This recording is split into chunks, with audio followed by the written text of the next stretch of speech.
Hi, welcome to InSpectres on Gauntlet Hangouts, and we're joined by our three players from the previous session. I'm Gene, I go by he, him. We'll go left to right, Kyle, Peter, and Robbie. If you can introduce yourselves real quick. I'm Kyle, he, him.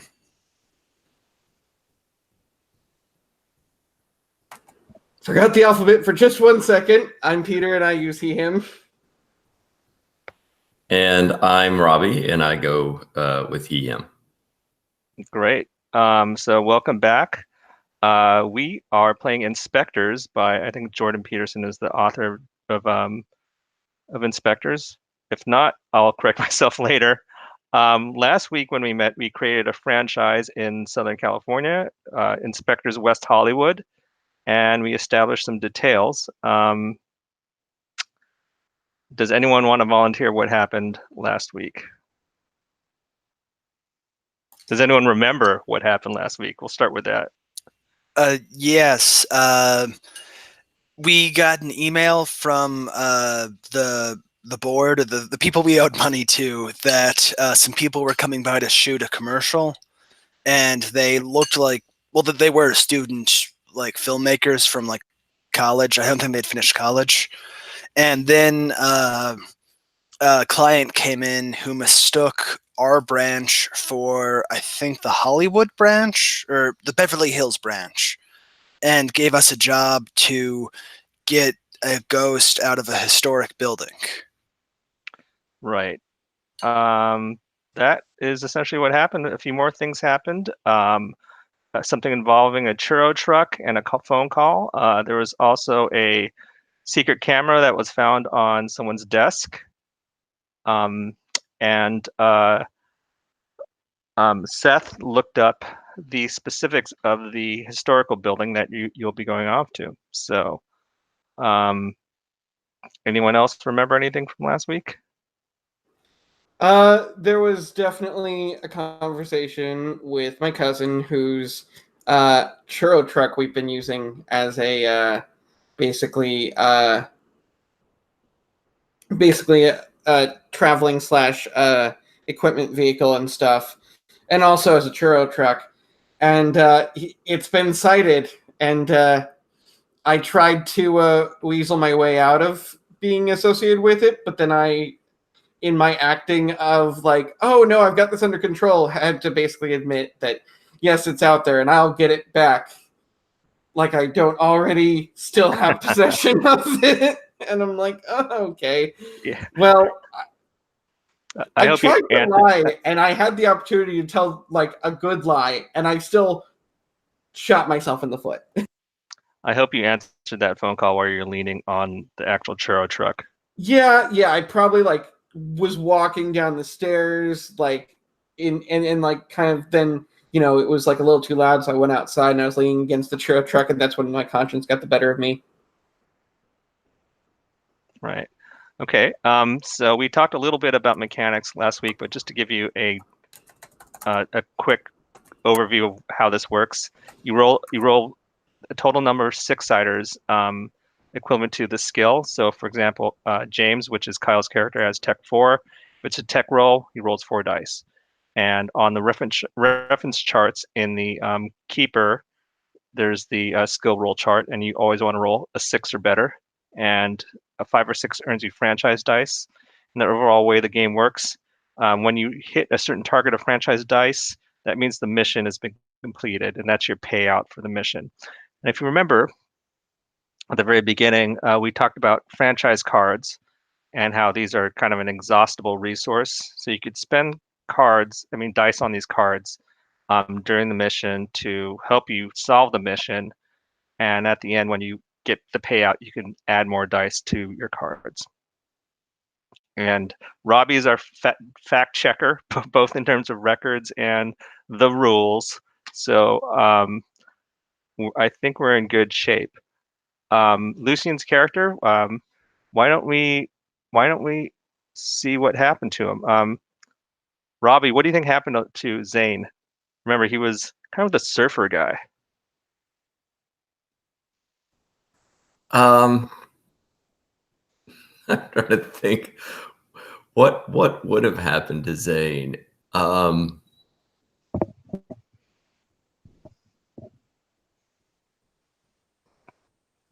You know, He was an unpaid intern, so maybe. yeah.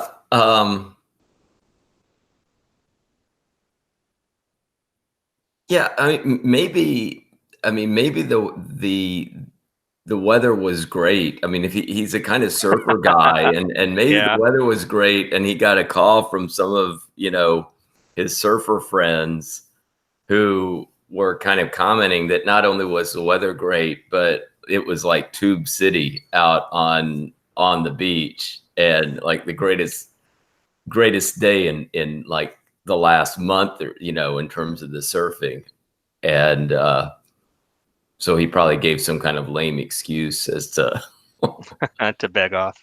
yeah. Yeah, I like it. So as soon as he got that call from his friend, he's like, "I'm unpaid. You can't keep me here," right? Yeah, I probably was like, no. I think probably Dakota was like, no, it's fine. Like, we'll totally take care of this without you. Like, we don't actually need your help, because he's trying to use reverse psychology and like his like theater mind, Right. and it doesn't reverse anything. He's just like, okay, great, thanks, and he's out of there. Okay, excellent. Like in meta terms, Zane was actually a lot like James, like in terms of skill set. So there's a little bit of crossover. So I think we'll be okay. One of the things you guys did do prior to like the mission is that Seth, which is Robbie's character, did some research, and he found out that the building was built in the turn of the century, and it's in the city of Torrance, and that the city had leased it to the restaurant that is supposed to be haunted, and they had heard sounds, um, not so much manifestations, but weird sounds. And he did some research and found out that it was owned by gangsters um, who used to be involved in smuggling in the bay. And also, you got a complete set of blueprints, as you recall. You may not recall, but you rolled rather well, so uh, that was very useful. I should get a roll for your party thing going.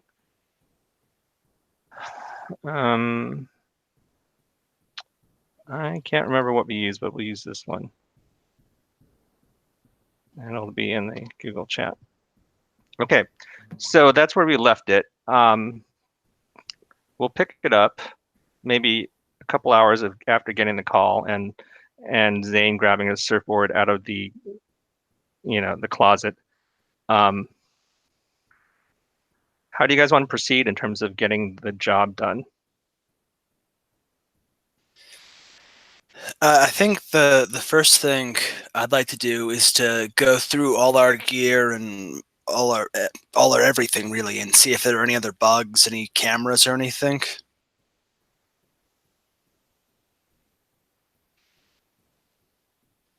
You're muted. Yeah, we also did some work trying to find, trace route the camera back to the source, and it went to a spoofed IP. So you got nowhere on that. But you also remember it wasn't recording locally; it was sending. But obviously you stopped it. Okay, so what about before we get into that? What about Jordan and Seth? I'm sorry, not Jordan. Dakota. Jordan's the guy who wrote the game. Dakota and Seth. Yeah, Seth, I think when he gets these maps, I guess, Seth still has, I guess, some connections in the police department, which I would imagine would be a natural place where he would kind of get some of this background information, and maybe gets the maps digitally scanned to him. But while the others are kind of getting ready, Seth spent most of his time kind of perusing those maps. Maybe looking especially for areas where it looks like, okay, it was owned by the mob. Like, where are there like places where they would have like secret rooms or things like that, where they would be kind of keeping anything that on the map would maybe look suspicious, like, okay, there should be a room here or something like that, but it's blank or something like that in the map. Sure. I think that will be an academics role. But let's see what Peter's doing before we start hitting some rolls. So Peter, James and Seth are totally tied up. So what's Dakota doing? I think probably Dakota's more wrapped up in his own thoughts than like actually trying to do anything to help the upcoming mission, because between the churro truck and Zane actually leaving and those kids from earlier, he's just going like he's dealing with major imposter syndrome. He's just like, wait, no, you've got this. And so I think he's probably just like, if there's a bathroom, he's probably just in the bathroom, like sucking himself up in the mirror, going, "You've got this. You're great as that one thing that one time. You're amazing. Just go with it. Go with the flow. Go with the vibe. Improvise." Like, so was he like this as an actor as well, or is this something specifically that he does in this job? It's a thing he started doing as an actor that he took to every job, and this is like the job that he feels the least equipped for, which is saying something, because I think on a meta level, he hasn't really been equipped for any job he's ever had before. But this is one where he's like, okay, come on. I'm just trying to, people seem to think I've got a handle on things, so I need to have a handle on things. Okay, I totally dig it. Yeah. So why don't we resolve this thing with James going through all the gear? You can tie this up into like what's called the suiting up phase, and that is, everyone grabbing their stuff and getting ready to disembark. What do you guys bring with you, like, to this? We determined that you guys kind of have normal gear and maybe the occasional weird gear. You'd have to work on it. But what do you think you have, like, to do your ghost catching?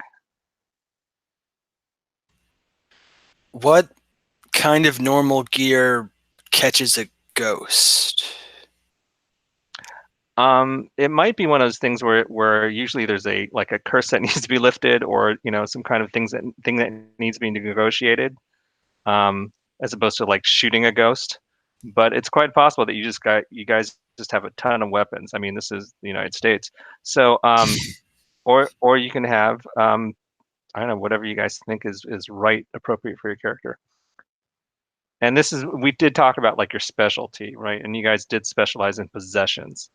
So maybe it's a lot of holy water or something like that. So, like if we destroy like an object or something, the ghost will go away? Maybe. Well, you have a thought, Robbie? Well, I was thinking that Seth is presumably the kind of custodian janitor who kind of cleans up, but he also has proficiency in kind of makeshift chemistry stuff. So I think he definitely takes a good supply of various chemical cleaners. Maybe some of them are chemicals that are of dubious value as cleaners, but maybe come in useful in terms of some type of chemical reaction that could get going. So I imagine that he just has like a bunch of bottles of various types of chemicals and cleaners and things like that he's taking along. Okay. I like all of this. The gist of what I'm getting at, though, and all of this is great, and I totally agree with that. Suiting up can be a role. So so you can make this a role, and if you roll really well, not only do you get franchise dice, but you can get something interesting out of it. And this is on page 56, Robbie. So you can make it a role if that's where we're leaning. Otherwise, if you have totally mundane stuff, we might not need to do a roll. But I kind of like where you're going with this weird chemical thing. You could have a substance that catches ghosts, if you wanted to do that, Robbie. Mm-hmm. And that's kind of where you're heading with the narrative. Right.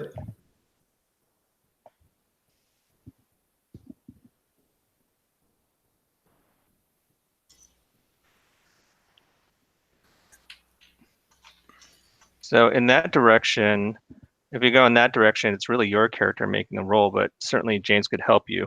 And remember, he can help by rolling his own die and giving that to you. So your tech is as Seth is 2, and James will give you 1 for additional for a total of 3.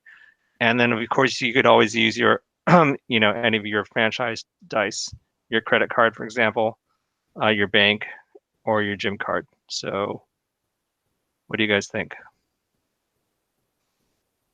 Maybe not so much a library card, although you could say that you hit the books and find the chemical, the alchemy thing from, some ancient book that, the ghost on ghost porn or something. I don't know. Yeah, it sounds like with the if we're going to do this for suiting up, yeah, it would be more the credit card or the bank, because the bank can be used for anything, right? Yes. Yeah. You go to Amazon and you see you see something being called a ghost fluid or whatever. But again, you could use the library card too. That you're just saying that the recipe is in the franchise library at that point. So how do you want to do it? It is kind of your role now, based on the narrative you just described. Yeah. And James is going to give me that'll give me an extra dice. Is that right? James, are you going to help him with the chemical stuff? That would be you, Kyle. Yes. Sorry. Yes. Okay, so you don maybe James is the guinea pig, and you're making him do things. Yeah, just mix that flask together with this flask. It'll be all right. That works for me. So to do this, you roll a dice separately, and that's the dice you give to Robbie on his roll. So Robbie, you would be you're rolling the 2 dice for your technology plus whatever you want to pull from your franchise cards. Why don't I mean, yeah, so and the way that we do this, do I decide that first, or does he roll first? It's since it's supposed to be done at a table, it's kind of like everyone does it at the same time. Okay. But so in the spirit of it, let's go ahead and spend what you need to spend. Okay. And then yeah, I think maybe it would make sense. Maybe I'll go on and use that credit card. Okay, cool. That's why it's there, right? Yeah. So I'll go on and take that one away, since I'm going to use that. So that'll give me. So James will roll his die, and then I'm going to roll an additional 3, right? I'll get the 2 from the technology. Okay. Sure.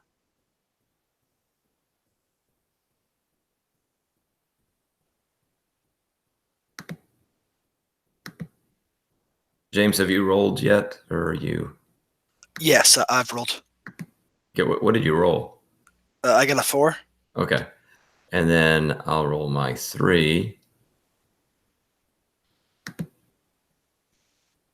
Okay, so I rolled a 5, a 4, and a 2. Okay, so a 5 is a success. So you do have control. So describe the result and gain a franchise die. Okay. Yeah. So I guess we're gathering these chemicals together, and we've done missions before, correct? I mean, I have some experience with kind of ghosts of different types, and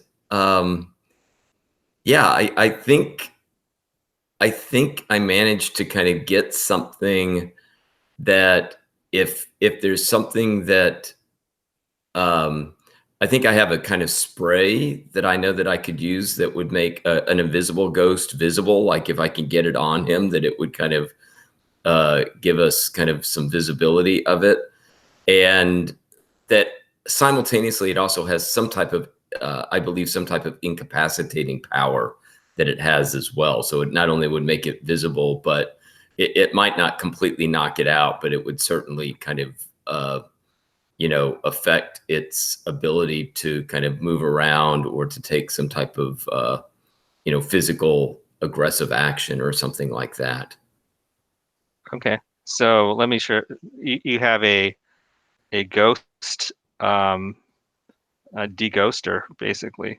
Yeah, you can put it in like a like one of those bug sprayers and Okay. pump it up, and you Or maybe a super soaker or a yes, fire extinguisher. yeah, Maybe that's something James can rig up for you. yep. James, what is the delivery system for the ghost deghoster liquid?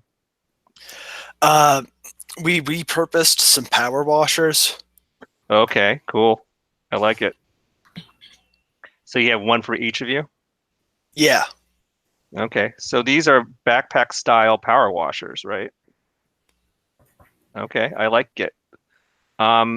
Since you didn't roll a 6, um, James, why don't you suggest a side effect that exposure to the chemical might have? Uh, the stuff. How about like the stuff isn't good for your skin? So like if you get it on yourself, you have to like wash it off like right away. Yeah. Maybe, Peter, what do you think? Turn blue or get a skin condition? Yeah, maybe it's maybe I think the skin condition isn't necessarily serious, but if it turns your skin blue, we're not sure what that medically does. Like, I don't think it's food coloring, which worries me. So yeah, maybe you've tested a couple drops on your skin and like it looks bad. And we're not talking like a light blue, we're talking like uh dark elf blue, right? So Yeah, okay. yeah, that's exactly it. All right. Um so Dakota, we're gonna switch to you for a moment while these guys are gearing up, and then we'll do the library roll for you in a minute. So Dakota, you get a call while you're psyching yourself up in the mirror. Okay. You look down at it. First, you think it's your cousin again, but no, it's a number you haven't seen in a while. It's Frank French, who is your agent. Oh no. No, this is such bad timing. I'll answer it. Hey Frank, how's it going? Hey, my favorite client, Dakota, how are you? Don't answer I that. I'm sending you a script, and you're going to say yes. what's the script? It's for a TV show pilot. Okay. When are you planning on sending it? Um, it should arrive by courier in a couple hours. You're going to be there, right? This is a big break. Oh, yep. I will absolutely be here in a couple hours. Yep. Yeah. So the part of the show is called Surf Detective. You're going to be playing the lead detective. So by day you're a police officer. By night you are a surfer, or something like that. Yeah, yeah. I'm just an actor, not a writer or anything. But who surfs at night? It's not important. Okay, What's important is that this is a pilot. This is your chance. okay, sure, all right. You've been keeping fit, right? I know you took a side job. What is it you do? Clean houses or something like that? You're keeping fit, right? Um, yep. Yeah, yeah. I'm like looking at my athletic score, going, nope. Great. Well, anyway, the script is arriving there, a couple hours by courier. Just read your sides, and I'll see you at 8 o'clock in the morning. Okay. Where? I guess the courier will tell me. Okay. Thanks. Yeah, and try to get this one. I try to get everyone. I love you, kid. See you later. Yeah, later. And I think when he hangs up and I'm in the bathroom and the door is closed, I just look in the mirror and I just like, just full out like in the mirror going, I have so much pent up frustration that I can't use. And I think I'm just gonna poke my head out and like in the midst of whatever anyone else is doing, I'm just gonna be like, hey guys, so how long, ETA, how long is it gonna take to bust these ghosts today? Well, I mean, looking at the plans, it's a big building. It could take all night. All night, right? Is that okay? So, sometimes in theater, people say one thing and they mean another. So I guess when you say all night, do you mean like all night, or do you mean like it'll turn night and we'll be like, oh, time to go home? I mean, it'll take anywhere between 1 and 12 hours. You really are an ex-IT guy, James. Thank you, James. I will remember that. Okay. Great. I see. No, oh God, what have I done? I could have said no. I could have argued, but Your phone rings again. It's Frank again. Excuse me for one moment. Slam the door. Hello? How's it? Hey, I know you're stressed out, kid, but use it. Use it. Use that energy. Make this part your own. What are you talking about? I know you. You're probably having some second thoughts, but use it. It's your superpower, man. Oh. Get the part. Okay. Take care of yourself, kid. I gotta go. Thanks. And I think like I go to scream, but then I'm like, does he know me really well, or was that like a psychic moment, or like I have so many questions right now.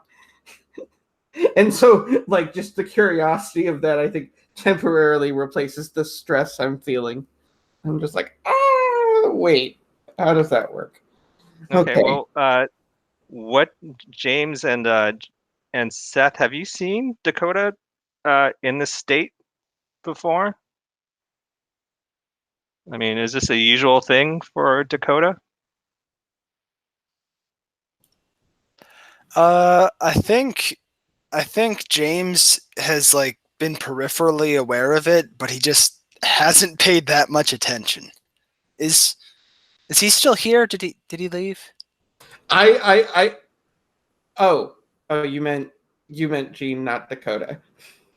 Yeah, sorry. I have this thing about drinking on camera or eating on camera, so I always turn off my mic even if I'm going to take a sip. Anyway, so got it. Yeah, because I was about to be like, no, James is just, or Dakota is just in the bathroom. Oh, you meant in real life. Got it. So how about Seth? What's his usual when Dakota gets this way? What does he think? Yeah, I think Seth also has kind of been aware. I mean, he knows that Dakota has this kind of acting gig that he's been pursuing, and that he's seen him get kind of uptight about this. I think these never pan out though, right? I mean, it's kind of like he gets himself worked up and in a frenzy, and like Seth thinks that okay, ultimately, the InSpectres is really what he's going to find out that his true calling is here. So he kind of lets he looks at it as kind of in a way he works himself up. A little steam comes out of his ears, but eventually he'll kind of come back to his senses again, and that I know that once Dakota gets onto a site, he usually will pull himself back together and get his focus. So I think what Seth is going to be kind of looking to do is to say, okay, we're ready to go. Let's get in the car. Dakota, everything will be fine. We'll just tell one of the people down in the club that to expect a courier. The courier doesn't know what you look like. They can, sign for you, say that they are you. Everything will be fine, and the script will be waiting here when we get back. And the faster we get going, the sooner we get back here, and you can start looking at your script. Yeah, and I think when Seth is saying like all of like the majority of that, like Dakota's like ready to argue, and then you bring up the point about, well, the sooner we leave, the sooner we can get this done. And Dakota's like, actually, yeah, that is true. So we should get going. And it's just like he's doing a lot with his hands. Like before, he was just kind of like relaxed with them a bit, and now he's just like, come on. Okay. So we kind of did that confessional format, which is the perfect way to have done that, right? So Seth was kind of talking to the camera there when we talked about how he deals with Dakota's breakdown. I'm gonna call you Jordan all night. So Dakota's real name is Jordan. No. I'm not gonna mess you there. all right. So let's do this library roll. So you're looking over the blueprints, like you said, Seth. We talked about this like 10 minutes ago. This is a roll, and this is be right in front of me, but this is clearly academics. For Seth, that is a 2. And you have a vast library, so you have 3 library card dice that you could use. Yeah, I think it might make sense to use one of those on this roll to get me an added die. Is anyone helping you do this? There's a lot to look at.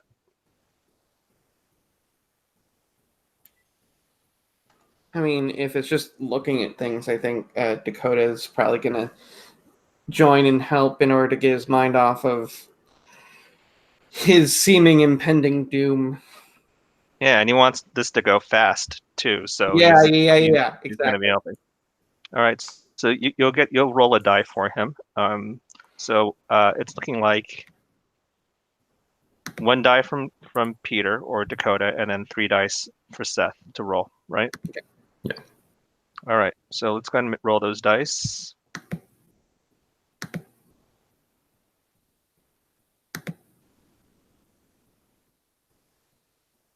Oh, very nice. Oh, very, very nice. 2 6s. Okay. All right, so you have control of the narrative. What do you find on those blueprints, Robbie? Yeah, Seth looks at them, and both in the basement, I'm kind of looking at, an area in the basement that the blueprint doesn't have anything there, but it seems pretty obvious that there is something that is there.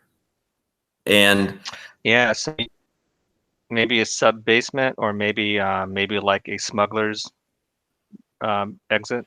Yeah, I think Speaky. a smuggler's exit, as well as, it looks like it'd have the size to be a storage area. So if they had contraband or something like that they needed to kind of have a storage place for, that they also had kind of space there to kind of keep stuff. Yeah, I like it. And maybe on the blueprints, it's obviously like a place that they renovated, but they like bribed someone to have it not show up on the county records. So there's just a space, and you've seen this before. Yeah. So okay, so yeah, that's a very good place to look at. Now you just have to get there. Are you guys ready to go? I know Dakota's like, let's go right now. I wanted to check for other cameras and bugs. Oh, you're right.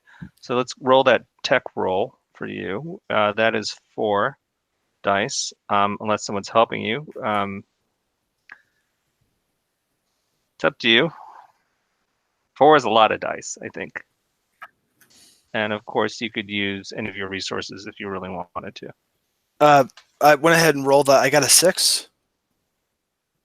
Okay. Let me just see that. Okay. Where are you rolling this on? Roll for your party. Are you okay. All right, because it looks like I don't see it on mine. So that's fine. It's not that I don't trust you. I'm just want to make sure. Okay, so you don't find any bugs, but you do see like those guys did kind of go through your stuff. Like Dakota managed to throw them out fairly quickly, but yeah, they had gotten into the power washers.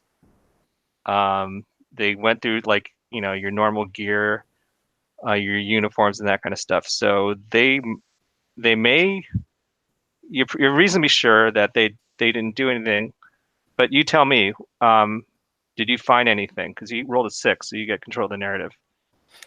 Uh, no, I think I found some signs that people went through everything, but nothing looks out of place and nothing looks broken. So if they were planning something, it looks like Dakota caught them in time. Okay, I like it. And I'll give you +1 on something going forward. Like we'll give you another dice somewhere down the road for that because I think that is a good tactic. Okay, so do you guys need to do anything, or is it time to hit the churro van? I'm always hitting the churro van, but I think it is time to go. I'm good to go. Are you the only one who can drive the churro van, the churro truck? Because it is your Oh, cousin's. oh my gosh, yeah. And it's probably because like when that first drive he gave me all the lessons to like drive it properly and everything, and it was like, now don't lose it. And now he's just like, why did I give it to you? And I'm like, well, you did teach me everything I know.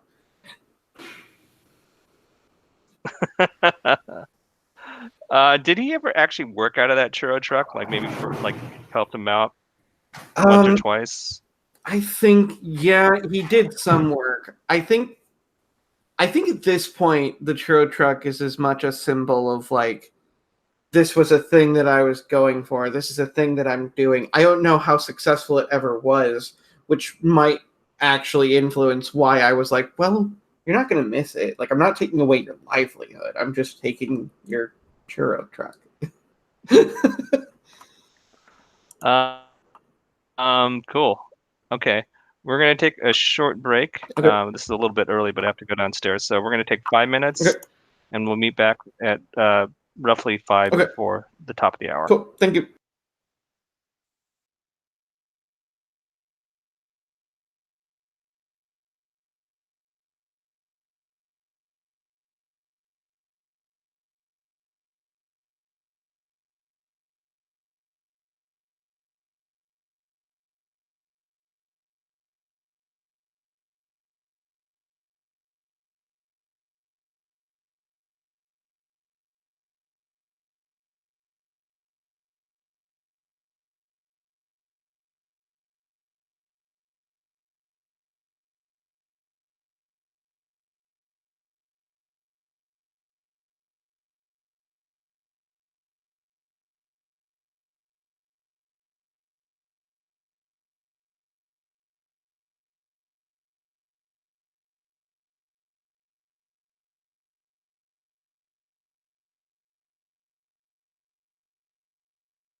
Also, Gene, just to let you know, I'm actually trying to set myself up to be on the Games on Demand Slack, so I can. Cool. I'm gonna do this. I'm committing. Nice. Oh, You have met Tamara before, right? no, not. Okay. I saw the intro to the Gauntlet video, but that's it. Yeah, he hasn't been playing lately because he just got a new job, but yeah, he's a good person to know. Yeah, I'm very excited to play with him, and I'm just excited to play games with people in person again. Yeah.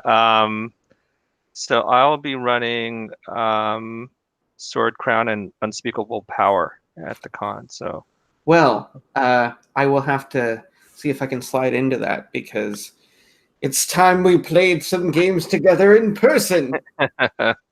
sure. All right. It looks like we have everyone back. The churro van is or churro truck is on the road. It is approximately 35 minutes from West Hollywood to Torrance on a good traffic day. Peter, is it a good traffic day? We're gonna say for the intense drama of it, it is a good traffic day in that there is a lot of traffic. Okay. Excellent. So it takes you twice as long to get there. It is awful. Like the entire there's about part of the way where the freeway starts seeming like it's gonna speed up a bit, and you can see how much more excited Dakota is getting. Like we might actually make it, and then there's just bumper to bumper for the next however long, and you can just see his whole spirit start deflating, and maybe he'll turn into a ghost at this point with how much it's starting to leave him. Okay, so I like it, and this will give us a chance to show you another mechanic. We're going to do a stress roll. So this is on page 34 if you're following along. So this is a classic thing where you want to, well, I'll just give you the basic. Your characters get stressed, so you can get stressed from driving or seeing your friends get, massacred or whatever. So you want to roll high on the die, um, and I will tell you like how many dice you need to roll, or how many successes you need. So, for example, a getting cut off in traffic is you need to roll one die. Um, if you're and this is on page 33, but if you see a pair of eyeballs staring up at you from the floor, that's three dice. Um, what you want to do is you want to roll high on uh, on the dice, but on a stress roll, you take the lowest die result. So um, the more dice you roll, the more chance you'll get a lower result, if that makes sense. I think it does. So we're actually going to just do this real quick to see how this works. But because of the bad traffic, we're going to say that Dakota rolls one die, and we're going to adjudicate what happens on that die. So Sure. go ahead and make that roll, Peter. Okay. I will roll the one orange die. I rolled a 6. Okay, excellent. So if you look on page 31 or also on the reference sheet, the third page, Okay. you got a 6. So in addition to not being affected at all, you get a point of cool. And again, cool points can be used to mitigate stress, which is what we just did, or they can be burned to add dice. So on your character, on row 14 is cool, and Seth still has his. Oh, Actually, I accidentally started editing his. I thought I was Seth. Nope. I'm the cool. I'm still one cool. okay. So yeah, so you can use that. You can burn a die if you need to make for a regular roll. It also helps mitigate a stress roll. So for example, if I said you need to roll four dice, you could say, well, I have cool of one. I could reduce that by one, so I only need to roll three, for Okay. example. Cool. And if it's one, then it just kind of, you don't need to roll. All right. And I don't believe that's a burnable asset when you use it against stress. But Robbie, if you think otherwise, that is something that I was a little unclear on. Anyway, so you rolled great. You tell me, how are you dealing with like this really shitty traffic? Yeah. You have the stereo on. Are you rocking? Well, I think. Oh gosh. So it's funny because I was like, I think it's like this, and then I rolled really well, and I went, okay, retcon that bit. Apparently, I'm handling it excellently. And I think, you know what? I think Dakota's got like an iPod plugged into the stereo system of the churro truck, and is like about halfway through when the going gets tough. He's like, you know what? Just gotta block everything else out, and he turns on the music and just starts shuffling through musical theater tunes. I love it. So a little West Side Story, little Guys and Dolls, Yes, Seventh yes. Bride.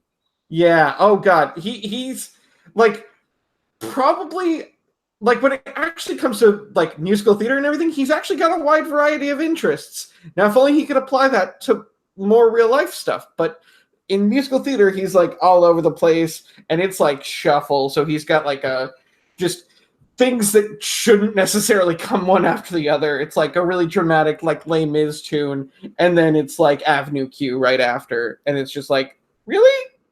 But it's dramatic, it's funny, it blocks out everything else, and somehow Dakota comes out of it going, whatever else happens, I feel great right now.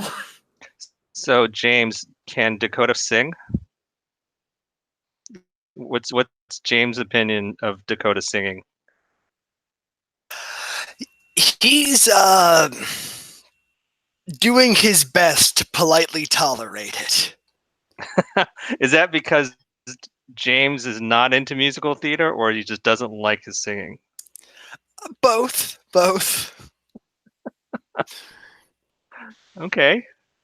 So maybe Dakota hasn't been singing as much as he should be ahead of an audition. Oh yeah, no, I mean, I think Dakota's probably one of those people that's like, if I overdo it, then I practice too much, and then I won't sound as like authentic when I actually audition, which is code for he never practices, he never rehearses. This is almost certainly why he's never actually gotten anything, and he still freaks out over it, not putting the two together. Mm-hmm. Okay, so somehow you managed to get there in under 95 minutes, which is twice as long as it should have taken. You pull into Torrance, which, if you know the LA area, is in the South Bay.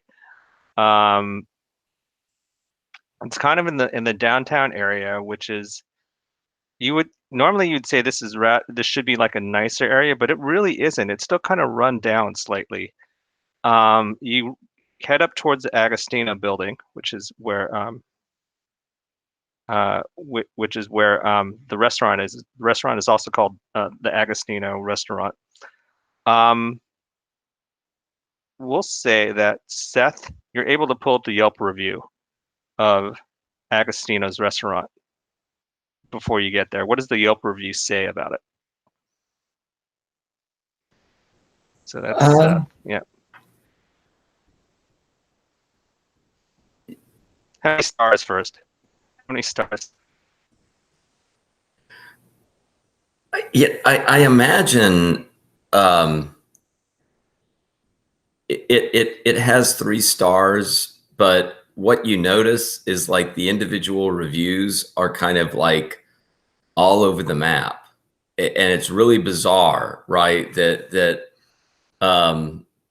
you know it's regularly the case that you're getting like just some reviews that are talking about that this restaurant is not clean, the food is just not authentic and tastes like canned and stuff, but then that those will be like alongside other people that and maybe it just doesn't seem like it could be like how could this be the same restaurant, right? That you have other people who are just rave about it and say that it's such a warm and inviting place, and that this is like the best kind of authentic Greek cuisine they've ever had, and that the building is so has this kind of quaint historic look to it that just kind of adds to the atmosphere and ambiance.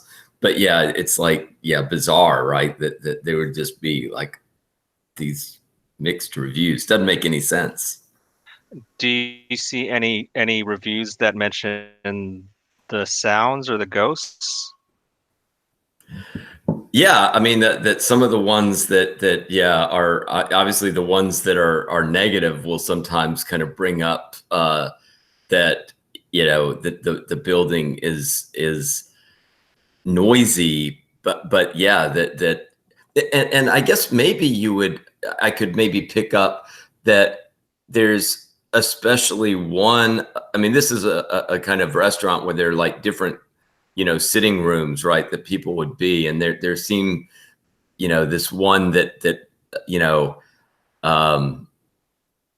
kind of has this view out over Torrance that people say it's kind of an ugly view, and that then that maybe I'm pinpointing that there's one room in particular where these sounds have sometimes been heard.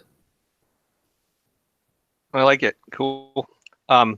So, James, what is the uniform? We did talk about this a little bit. Like you had the logo, and I think Lucian designed the logo, so to speak. But does anyone remember what the logo looked like and what your uniform? Are we talking jumpers? And you did describe that you have power soakers on your back. So, what else do you guys have? I like the idea of like jumpsuits with the power soakers. I don't remember what our logo was. I remember the silver hydrants were were Beverly Hills, but does anyone remember? I don't see it in my notes. I don't.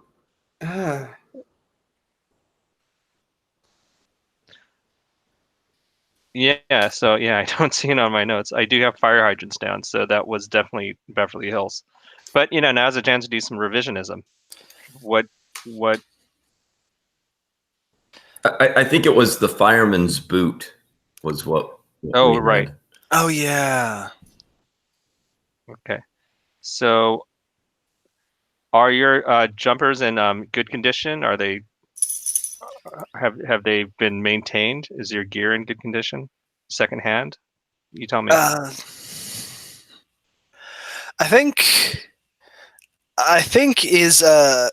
James is at least acceptably good condition, but just barely. Like there are like a few stains, a few holes or whatever, but they're just far enough out of sight that he can skate by most of the time.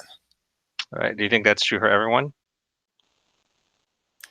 Well, what do you think, Seth and Dakota? I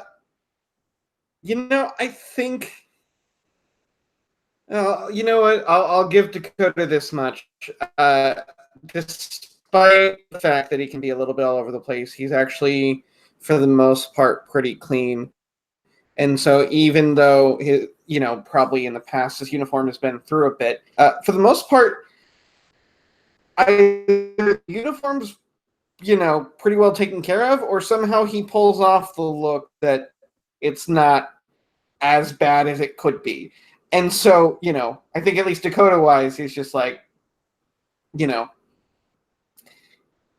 he looks put together for someone wearing basically a Ghostbusters uniform. Yeah, I dig it. That might be his superpowers, be presentable, right? Yeah, like that's probably one of the only things he took away from being a theater major. He auditions well. Maybe, we'll get to that. Yeah. Auditions. Yeah, I think he enters the room well. What happens afterwards? Okay. Anyone's game. He has a lot of contact on his sheet, so great. What about Seth, Robbie? In terms of Seth's uniform, I think he tries to keep it looking, clean and tidy.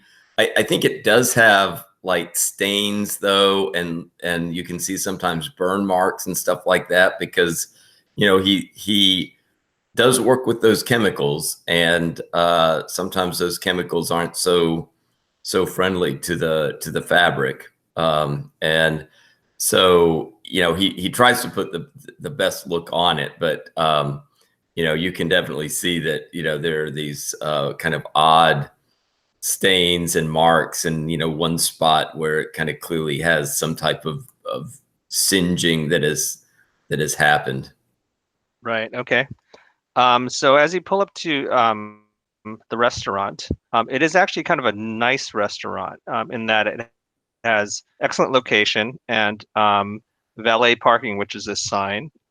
And from the exterior, it's a large white building. It's roughly it looks like it was done kind of in a neoclassical format. So most of the building is under a large dome. Um, as you approach, you notice that it is made out of stone. So it's actually a nice building. You can see why it was preserved. So there's some concrete foundation work and some concrete renovations, but most of it is in stone, granite, and marble. There's an awning that leads into the circular driveway. You're expected as a guest to drive up to the walkway, and a valet takes over. However, you are in a churro van, and you spot the service entrance on the back, but there's no reason why you don't necessarily need to take it. It's up to you how you want to do this. What do you do? Can I do a confession? Sure. All right, so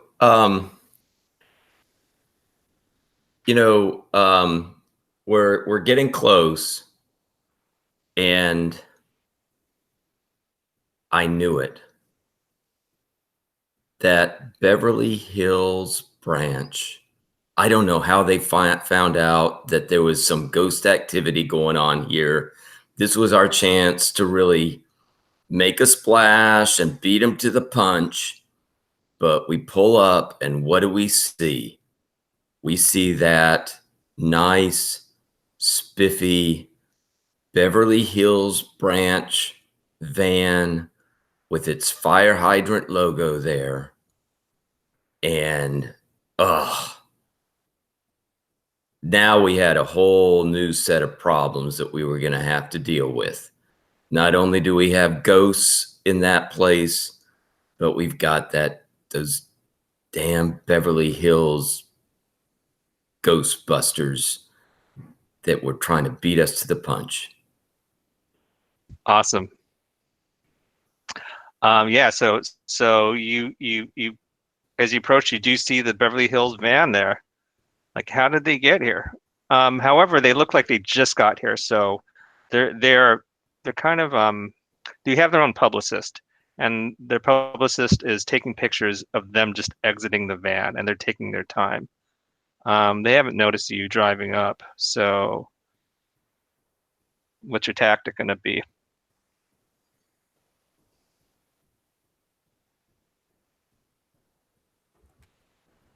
We could go up and punch him. I mean, maybe that's not the best course of action, but it was the first thing that occurred to me. I was thinking about slashing their tires, so so like we punch them to slash their tire. No. One does not follow from the other. We make one choice or the other.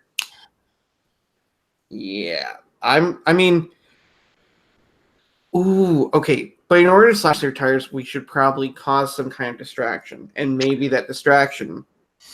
Well, let's start off with this. Where do you park? Do you pull up right behind him, or do you go around the back? I and try to get in before them. I think if Dakota's driving, his first instinct is to pull up directly behind them.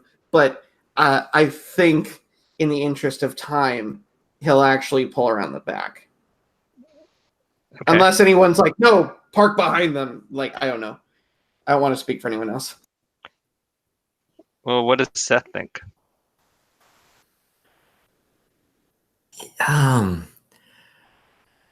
Yeah, that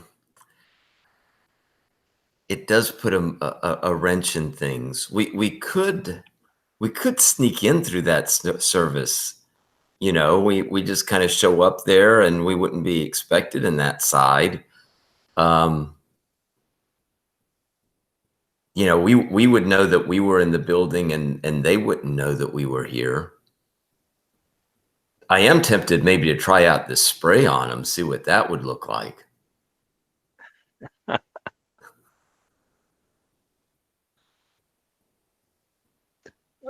James, what do you think? As you head towards the back, the van is already moving towards the back. So Yeah, I think James is just enough of a professional that he wants to get this job done quickly too, and that there's time for vengeance later.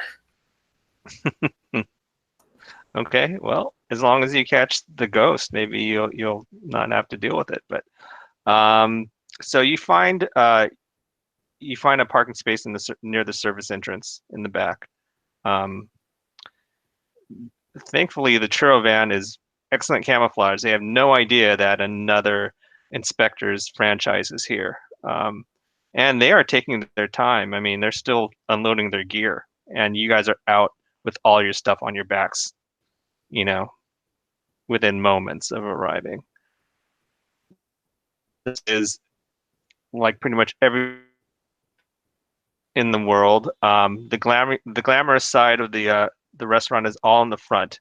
The back is, although it's still the same building and thus made out of granite with some marble fixtures, come in and unload stuff. So there's a pair of double doors that lead into the building, and you see a couple of maybe a couple line cooks and maybe a couple of busboys smoking cigarettes in the back. They kind of look at you and nod.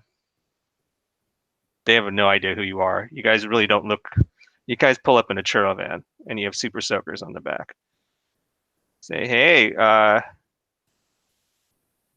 it going? Pretty good. We're with those the Ghostbusters up front. Oh, If they ask,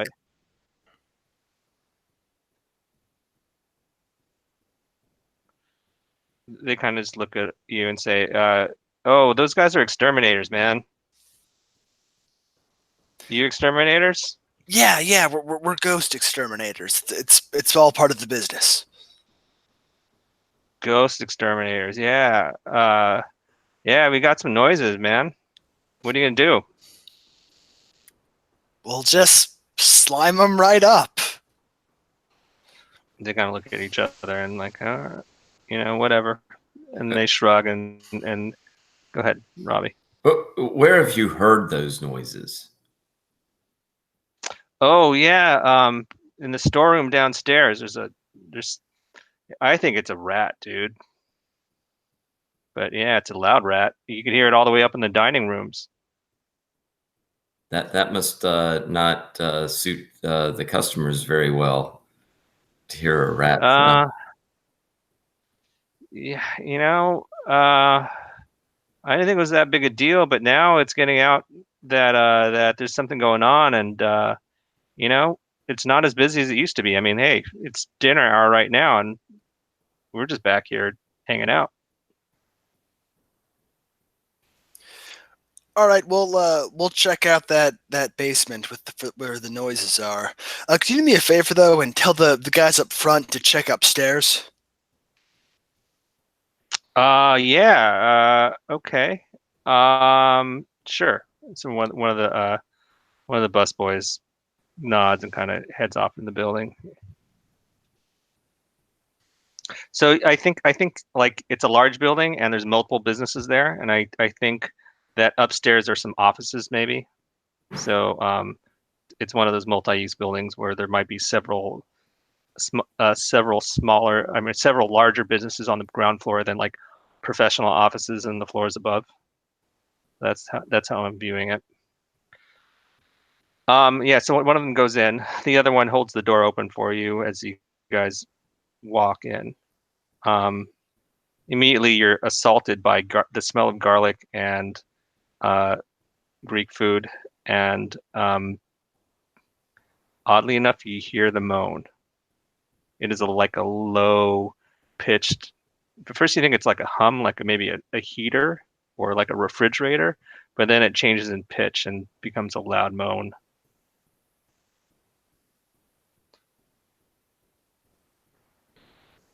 Hmm. Well, It's kind of reverberating. I think you feel it in your your feet too. So it's kind of it's shaking the building in its own way. oh, well, this is new. Um, So a short passageway leads to what you think is the kitchen, and then you see uh you see another room, a very small room with a bunch of employee lockers in it, and next to that you see some stairs leading down. So you assume that's where the basement is. Up front you hear there's some kind of commotion going on, but mostly um, it's not really a fight, but there's basically a loud argument happening in the main dining room. And I think Robbie we talked that there's smaller dining rooms and booths throughout the bottom floor. So this is the main dining room that most of the noise is happening.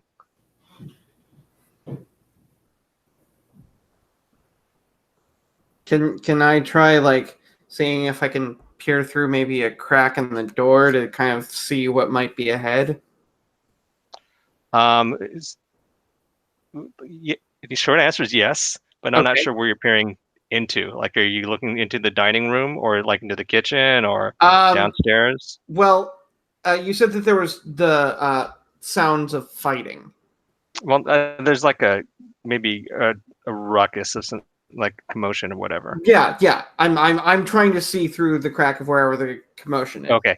Yeah. So you're looking through the service door, um, that that separates the kitchen and the back room with the main floor of the restaurant. So yeah, you peer through and you see that the Beverly Hills inspectors are there.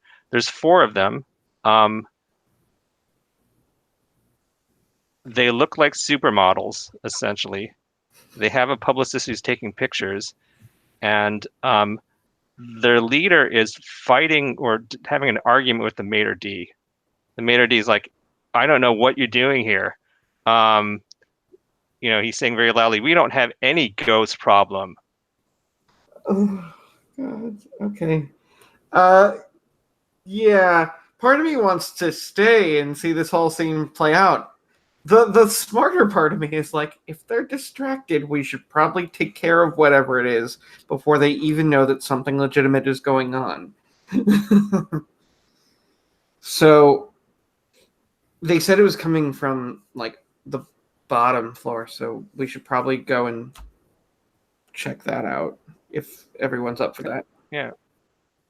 Yeah, you're familiar with this because you helped Robbie scope the restaurant. Yeah. So Robbie, you know your way around the restaurant, or rather Seth. Yeah. I mean, I think Seth is definitely interested in kind of going down. I mean, it's where the sound seems to be coming from. It's also where that kind of secret room that kind of seems so obvious to my eyes that there was something strange down there. So I would be all for kind of going on and heading down there. Okay. So I guess you signal the others and head down. Is that what your tactic's going to be? Thumbs up. Okay. Yeah, and I have the sprayer at the ready. I'm kind of like Okay. ready for some action. Okay. So you head down the flight of stairs.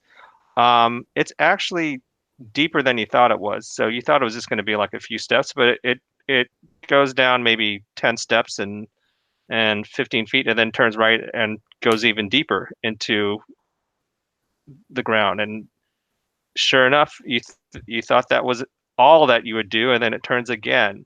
So you're now, I don't know, 30 feet um, below ground level. It's also a lot cooler down here. Um, the stonework here is very old. It's obvious that it's obvious now that the stonework might have existed here a long time before the restaurant ever did, or even the building. But you look up and there's a string of lights above you, so it's not like there's not light fixtures in terms of uh, um, lamps set into the stonework. They're just strung up and attached by hooks to the ceiling. The first thing you notice when you get to the basement level is that off to the right you see actually a fairly large wine cellar. Um, you the quick look is that maybe it's 600 square feet down here, and you see all kinds of stuff. First off, you see obviously wine. You see rack after rack of wine, but you also notice that this has been used for like uh, storing junk. So you see like old machinery there. You see like especially a lot of old restaurant machinery. Um, you see what looks like a mimeograph machine, and I'm not sure Peter or Kyle have ever seen one of those, but maybe Robbie has. Um, you see like a fax machine that has been used in many years. Um, and the hallway opens up into this cellar, and you don't see any obvious exits or doors anywhere else. It just kind of opens up into this large storage area. Um, but you know from your map that towards the back there's that mysterious void in the map. And now the moaning is Yeah. quite loud now. Okay. That's what I was going to ask, is if whether the sound changed. Does the sound seem to be coming from that back area? Or is it? It's moving around, so it's resonant and very deep. So think of like a Gregorian chant. It's multi-voiced. Um, the sound though is the sound is not so much pain as it is like you want to say it's kind of a prayer in a way. It's definitely like repeating its whatever it's doing. It's if it's speaking a language, you don't know what it is. You're not familiar with it. Something is definitely going on towards the back though. I think Seth would he pulls out his cell phone for the recording device on the cell phone and hits record to kind of pick up you know and he'll keep it running for a little bit here, right? Just kind of to get a good recording on his phone of this. Hmm. Has he done this before? Is this something he just does? Maybe he has his own YouTube channel, Yeah, I mean, I Instagram. think, yeah. Does he Instagram his job? Do what does he? Does he have an Instagram account that he regularly updates with goings on? Yeah, I think he does, although I don't know that he would necessarily. It's more of a personal account that he does. Okay. That it's not really like associated per se with the inspectors, but he has some followers who kind of are they look at some of the stuff that he puts up there and can't believe like some of the and some of the stuff that he's putting up there is from the kind of work that he's been doing with the inspectors, and people are just kind of like, can't believe that there would be this stuff, and wonder how he gets like some of the pictures and stuff like that he's putting up there. Yeah, I like it. So when I say something's going on, you all hear it. There's movement in the storage room, and um, the stuff in the storage room is just at eye level. So if you imagine like going to like a grocery store, um, where the shelves are stocked with shelves that are just maybe 5.5 feet or 6 feet tall. So you can just see over them if you stand on your tippy toes, but just walking around, it's going to be difficult to see. But something is moving back there. You're not sure what it is. James is going to try to pull out his phone, like pull up some sort of like recording app and just like track it. Try to see where the moaning is louder. So just sort of like a hot and cold, go where the noise is loudest. Okay, so he can have a dB meter. I actually have one of those on my phone. Why don't we roll a tech roll for you to see if you could put it together and figure it out. All right. So that's 4 dice, and let me know when you roll it. There you go. Okay. Just rolled. Yeah, I got a 6. Wow. You got 2 6s, right? Yeah. All right. I'm still keeping track of this. 2, 3. Okay. Yeah. Your DB tracker, and I'm totally serious when I have one of these on my phone. I use it. I do this. Anyway, I have to frequently check for noises and dB frequencies, so I know exactly what you're doing. Yeah, it's getting louder, and it's roughly in the direction of the back. Robbie, as you guys are walking through, you clearly see that there is some kind of there's like a wall that shouldn't be there. So half the storage area is blocked off by a wall, and as you approach it, you notice that it's plastered. So where most of the building is stone, this is clearly plaster. So there's some movement off to your right. You slowly get the feeling, Dakota, that you're being circled.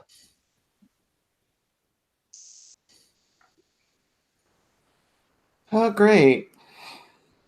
We're being circled. That's not at all disconcerting. Hello!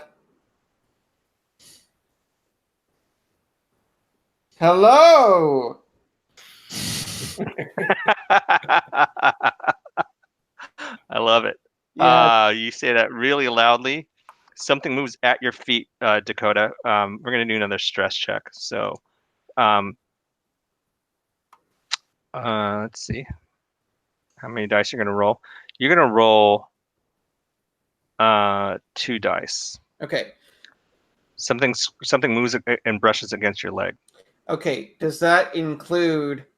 Is the 2 with the cool reduction, or does that bring it down to 1? That brings it down to 1, I think. Okay. Cool. Yeah, I think the way I read it is you go on and roll the 2, but since you have 1 cool die, you can ignore the I see. lowest one. Yeah, you're absolutely right. I see that now. Cool. I'm just gonna re-roll the left 2. All right. That's a 6. All right, so that is great. You keep your cool, and you get 1 cool dice, so you're up to 2. Woohoo! So cool. So a huge rat has kind of ran across your foot and brushed up against your leg. We're gonna say this, it's big enough to be a small cat. So what do you do? And you kept your cool, so maybe you tell me what that looks like. Yeah, so completely unlike when you actually said just now something moves past your leg, and I didn't at all instinctively like flinch my own leg.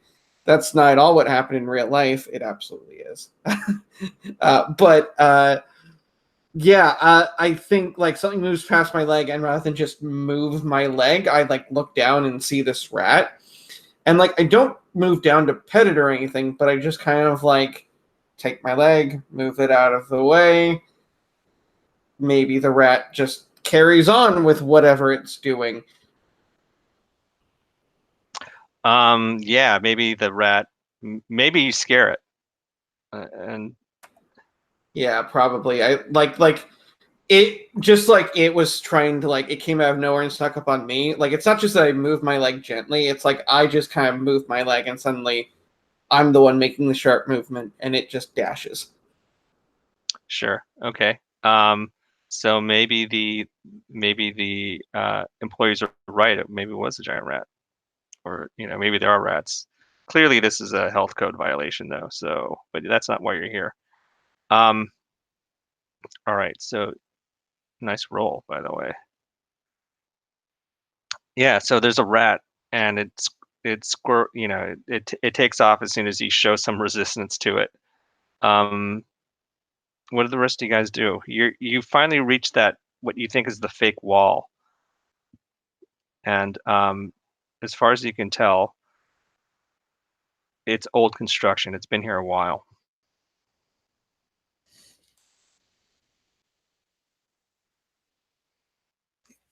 James will sort of start like rapping his knuckles on it, like bit by bit, to see if any part sounds hollow or thinner than the rest.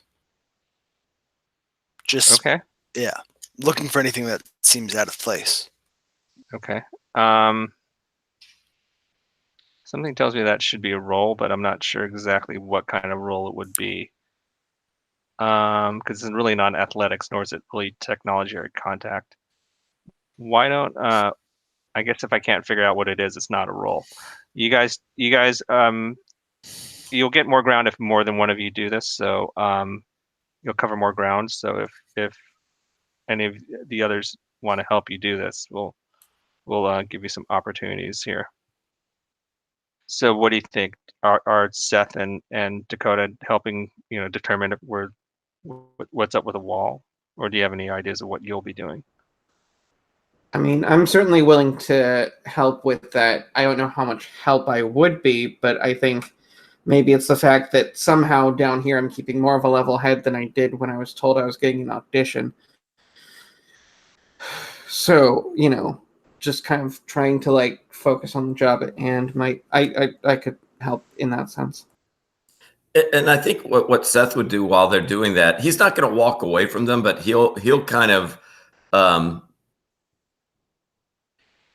kind of be a sentinel. He'll step a couple steps further down the wall from where they are, and kind of be scanning the area and really listening to where that sound is coming. He's also, I guess, at this point, he's gonna stop the recording and hit play to see if the sound is actually captured on his recording device.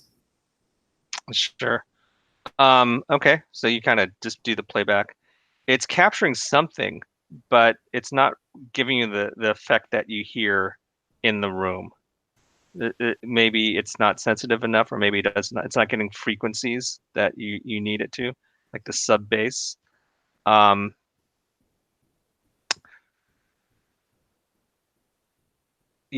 as you guys are doing this, you see. Oh, actually, let's back up here.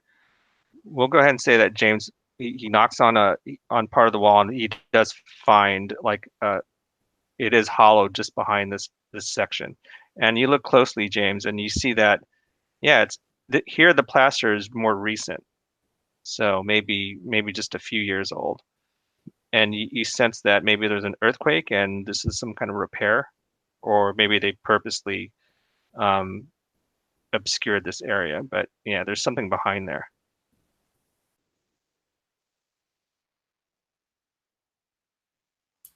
It wouldn't take much to take it down either. James will glance at the other two and then say, "If anyone asks, the ghost did this."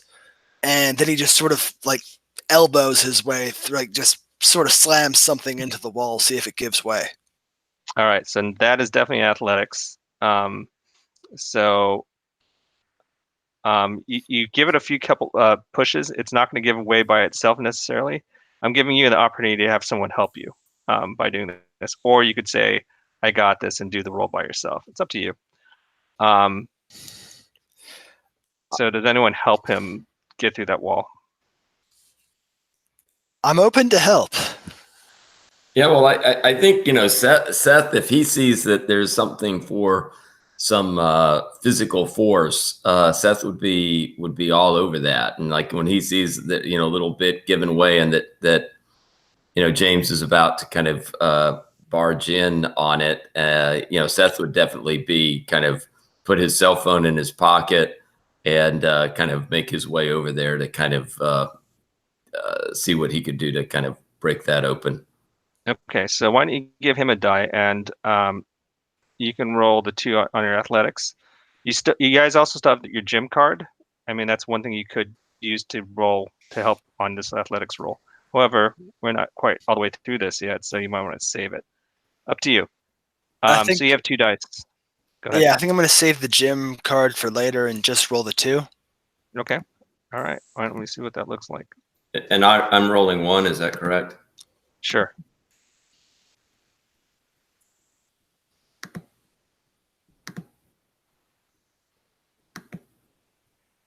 So I rolled a 5 for my 1. I got a Excellent. 4, so Did you roll 2 dice? yes, So four was your highest. Okay, yes. so you get a 5, which is a success. And again, if you look at what a 5 is, that is good. You just still describe the result. You tell me what happens, and I'll add 1 to the franchise dice. So James sort of like kicks at the wall in a couple of places, and the plaster crumbles back a little bit to reveal like a door handle, like someone just straight up plastered right over a door that used to be in this wall. Oh, excellent. I like it. Cool. So your pushing reveals this, and from here it's just a matter of opening that door. So do you open the door? Yeah, James? yeah. James will push it open. Okay. It opens up into a much smaller room, and you sense that that this was actually part of the bigger room, and they just walled it off at some point.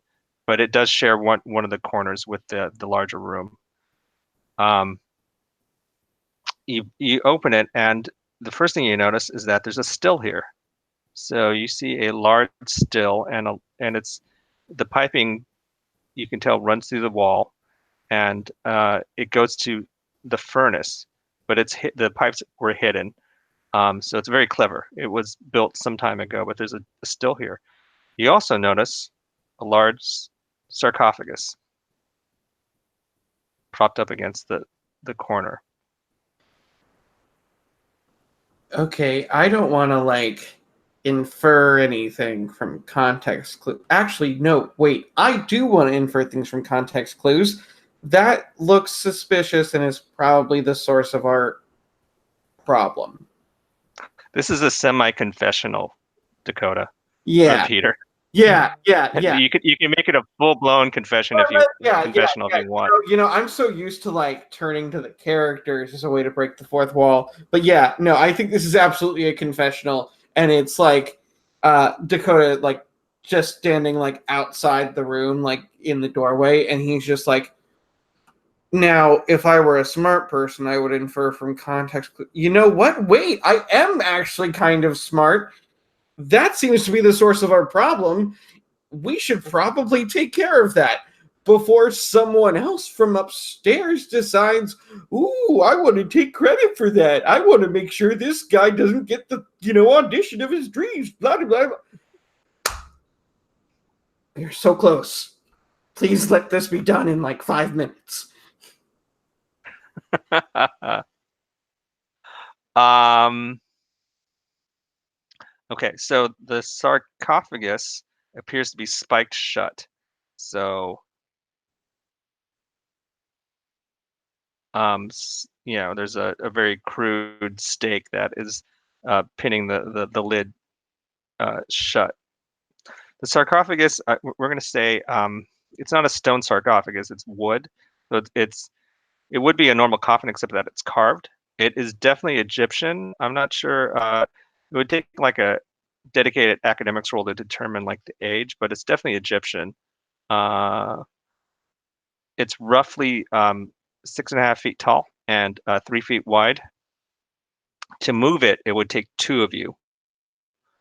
Um, even if Seth like rolled really well, we'll say it's just large. Judging from the dust, it's not been moved for decades. James will have a little confessional for a moment where he just looks in the camera and says, as soon as I saw that sarcophagus, I just knew it was cursed. The whole thing, it screams cursed. So naturally, I tried to convince someone else to open it. And immediately Okay. after that confessional, I want to do a confessional that's just, I saw that look on James's face. I'm going to have to open it, aren't I?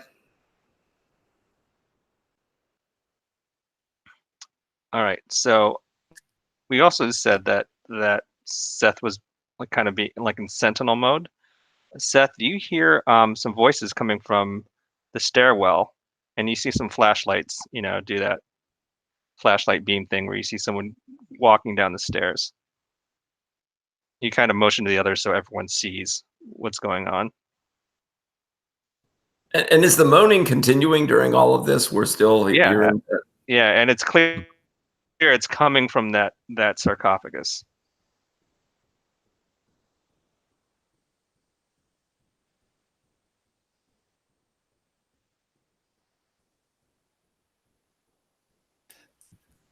So how about we just spray down the outside of this thing, and then Dakota, you can open it, and then we'll spray the inside while you open it.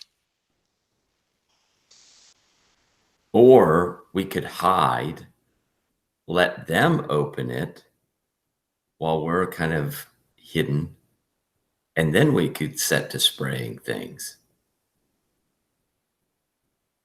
I like that. That's a good plan. Yeah, let's them take one for the team for once. Dakota, are you into the plan? Okay, so Yes. you guys hide, maybe? Yeah, I guess it sounds like we'd have to go out of that little room, maybe Yes. back into the main store. But it sounds like the storeroom would have there's a lot of junk in there. So we could maybe find our way into a kind of area where we'd be. Yeah, absolutely. And I don't think you should need to roll for it either. There's just so much stuff there. Yeah. You could actually just, go around the corner. So yeah, you hear the Beverly Hills inspectors enter the room, and they're loud, and they're like, the publicist is there actually still taking pictures. So every now and then you see a flash. And they're saying, yeah, so this is where the noise is coming from. I don't know what legal's doing with that contract, but the city said they signed a contract, so it's not important. We'll just solve it, and then we'll get it all sorted out with the lawyers.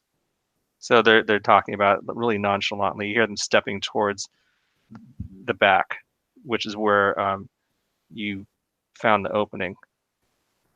Or I'm sorry, you found the secret room and then made the opening. Peter, do you know any of these people? Have you run into the Beverly Hills inspectors before? Do you know them personally? I'm really is what I'm asking. Yeah. You know what? Are some of them ex-actors as well? Yes, and to make it even better, I think so I think there's one guy in there, Alan. We always get called for the same roles. I love because it. we're like the same type or whatever. So Yeah. For some reason, like he just seems to do so much better And like my thought is like, well, I think they have similar types, but he's got that more like natural, almost like made for film type look, and I've kind of got the, well, if he wasn't trying so hard, maybe. And I'm always trying so hard. Okay. Cool. Yeah. So Yeah.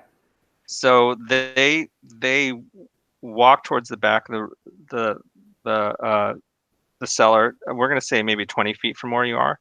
It is really dark, and even the fact that there's four of them with really nice gear, they don't seem to detect you. They look at the rubble and they go, "Oh, I thought that if it's open, why didn't they just find this place?" And you kind of look around, whatever. Oh, there's they see the artifact. Check that out. That's got to be uh, Late Kingdom stuff. We should grab that. It's probably worth a lot of money. Do you guys do anything? Are they? So they're just shouting this over the moaning? Yeah, they're like, hey, yeah, this is probably really valuable. Oh my god. Um. You get the feeling. Well, I don't know. It's up to you. They don't seem all that professional to you. Like, I think. I think what I want to do is try and like wherever I'm hiding, find like some sort of small object and like try and like throw it across the room to make a sound and make them like, kind of turn their heads and start maybe paying attention to that. cool. That is an athletics roll. Great! All of a sudden, I am going to be terrible. I have 1 dice. But this is why you have the body, thing on the gym card. Yeah. But Robbie, you seem like you're on the verge of saying something, so feel free to say it. Well, I guess Seth would wait to see what happens here. What's I guess I could do a confessional, a real quick confessional. Sure. Or you can just grab him as he's like in mid throw, like kind of thing. It's up to you. Yeah.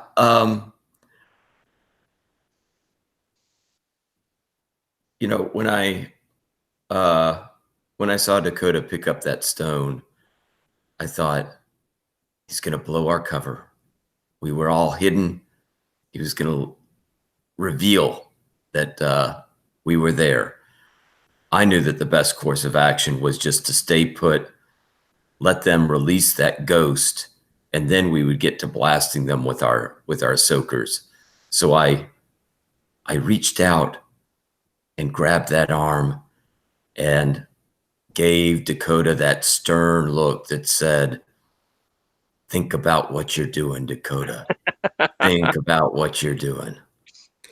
I'd like to do a confessional afterwards and just kind of and Dakota's just looking really confused and he's just like, for like 5 seconds I could have sworn Seth was into me, or like he was like really needing to go to the bathroom. But then I realized he was actually probably trying to stop me. I really need to deal with being a little more full of myself. I've got some real narcissism. That's the word. Yeah, I think that's also completely in character. He's like trying to think back. He's like, I really need to work on my narcissism, and that's when it ends. So there, you hear scraping as you know exactly what they're doing. They're trying to pull that sarcophagus out of that room. They're cursing at each other. The publicist is still taking pictures, but yeah, you're like, oh, your elbow's in my face. What are you doing? And then you hear a thump. They've dropped the sarcophagus, and you hear some wood breaking, and a lot of F-bombs. The moaning stops, and Dakota, your phone rings in that exact moment. Go ahead, James. The second the moaning stops, James will spring in there and be like, "Oh no, you're all possessed," and just hose down the entire team. All right. First off, so this is happening roughly when no, we're going to do this by beat. So the moaning stopped almost immediately as your phone rang. So like it's the cinematic thing where that phone rings at exactly the wrong time. So you're about to leap out and do some spraying when the phone rings. Do you Yeah. pick it up?